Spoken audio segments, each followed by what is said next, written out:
আসসালামু আলাইকুম। হোমওয়ার্ক শিক্ষা চ্যানেলে আপনাদের সবাইকে স্বাগতম। আশা করি সবাই ভালো আছেন।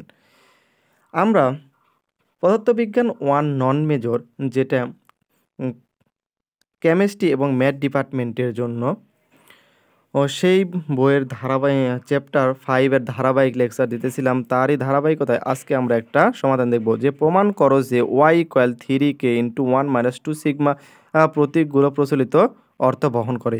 এটা অথবা দিতে পারেন যে প্রমাণ করো যে y = 3k * 1 - 2 সিগমা যেখানে প্রতীকগুলো প্রচলিত অর্থ ও ব্যাহত হয়েছে। মানে এই একটা ম্যাথ করলে এটা দুটাই একই আমরা একটা সমাধান করে দেখাই।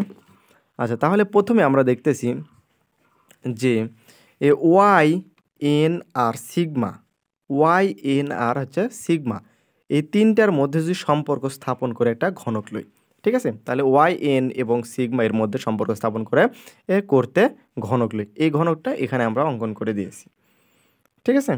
তাহলে এখানে অঙ্কন করার পর এখানে নাম্বারিং করে দিয়েছি যে এ বি সি ডি দ্বারা, ঠিক আছে? তাহলে এখানে আমরা ধরে নিচ্ছি যে A B C D E F G H একটি ঘনক। তো এটা একটা ঘনক।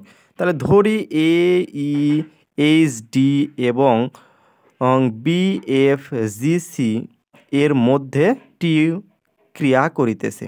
তাহলে টিটা কোথায়? এই যে ক্রিয়া টি, এটা একটা অংশ, এটা একটা অংশ, এটা একটা অংশ, এটা একটা অংশ, এরকম আমরা টি দ্বারা লিখে দিয়েছি, ঠিক আছে? এটাও একটা টি এর অংশ, যার কারণে এটার প্রতিটাতে অংশ টি ক্রিয়া করতেছে, ঠিক আছে?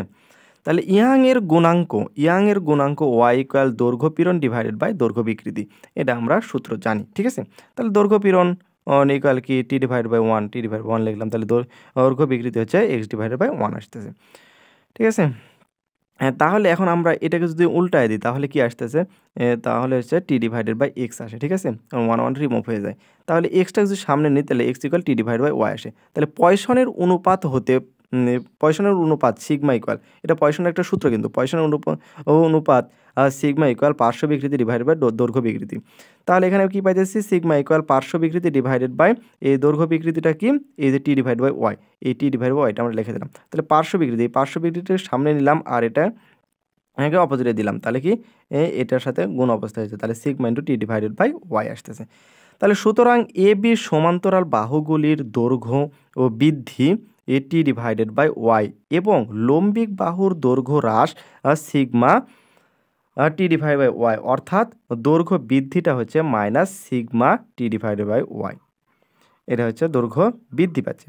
তাহলে অনুরূপভাবে কি এ ই এফ বি ও এইচ জি সি ডি দৈর্ঘ্য ও টি ডিভাইডেড বাই ওয়াই লম্বিক দৈর্ঘ্যটা minus sigma T divided by lambda, T divided by Y আসতেছে। তাহলে পুনরায় এটা যদি আমরা পুনরায় করি তাহলে কি আসতেছে? এ বি সি ডি ও ই এফ জি এইচ দৈর্ঘ্যটা টি ডিভাইডেড বাই ওয়াই, এই যে টি ডিভাইড বাই ওয়াই, কারণ কি ইয়াংয়ের গুণাঙ্ক টি ডিভাইড বাই ওয়াই, সেই টি ডিভাইড বাই ওয়াই। আর লম্বিক দৈর্ঘ্যটা আসতেছে minus sigma T divided by y. তাহলে মোট দৈর্ঘ্যটা কি পাইতেছি? প্রাথমিক দৈর্ঘ্য প্লাস মোট দৈর্ঘ্য বৃদ্ধি। তাহলে প্রাথমিক দৈর্ঘ্যটা কি? প্রাথমিক দৈর্ঘ্যটা 1, সে 1টা লিখলাম, প্লাস প্লাস দেওয়ার পরে আমরা যেই বাহুগুলির সমান্তরালে বৃদ্ধির কারণে পাইছিলাম টি ডিভাইড বাই ল্যামডা, সেই টি ডিভাইড বাই ল্যামডা ব্যবহার করলাম, ঠিক আছে? মাইনাস তারপরে কি দৈর্ঘ্য বৃদ্ধি পাচ্ছে কত?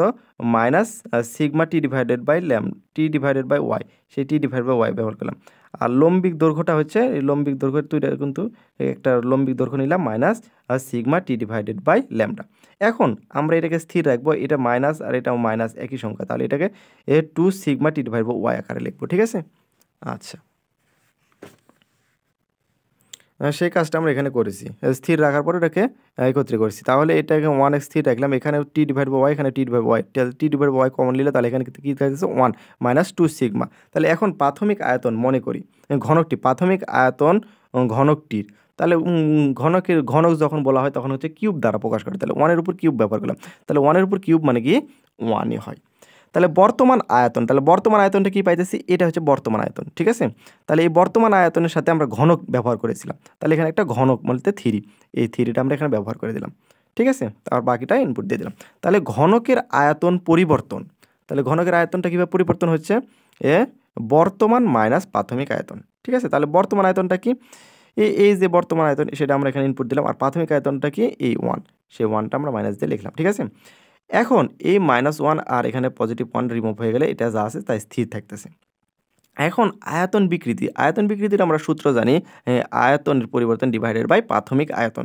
তাহলে আয়তনের পরিবর্তনটা কি, আয়তনের পরিবর্তনটা আমরা চাইলে 3t divided by lambda into 1 - 2 sigma, সেটা আমরা এখানে ইনপুট দিলাম। আর ডিভাইডেড আছে কি প্রাথমিক আয়তন, তাহলে প্রাথমিক আয়তন কি এখানে 1 বাহির করেছিলাম। তাহলে এই প্রাথমিক আয়তনটা ডিভাইডেড আকারে এখানে টান দেওয়া মানে কিন্তু এটা ডিভাইডেড আকারে আছে। ঠিক আছে, 1। তাহলে এটা তো 1 নিচে লেখা কোনো ভ্যালু নাই, তার কারণে এটা স্থির রাখলাম। স্থিতিস্থাপক গুণাঙ্ক আমরা জানি হচ্ছে কে ইকুয়াল আয়তন পীড়ন ডিভাইডেড বাই আয়তন বিকৃতি, এটা কিন্তু সূত্র। এখন আমরা এখানে মান বসাবো, তাহলে কে তো স্থির, আয়তন পীড়ন কি টি ডিভাইড বাই 1, আর আয়তন বিকৃতিটা কি আসতেছে এখান থেকে, যে আয়তন বিকৃতিটা আমরা এখানে ইনপুট দিয়ে দিলাম। তাহলে কে ইকুয়াল টি এর নিচে 1 মাইল থেকে টি হয়। ঠিক আছে, আর নিচে যা আছে তা স্থির রাখলাম।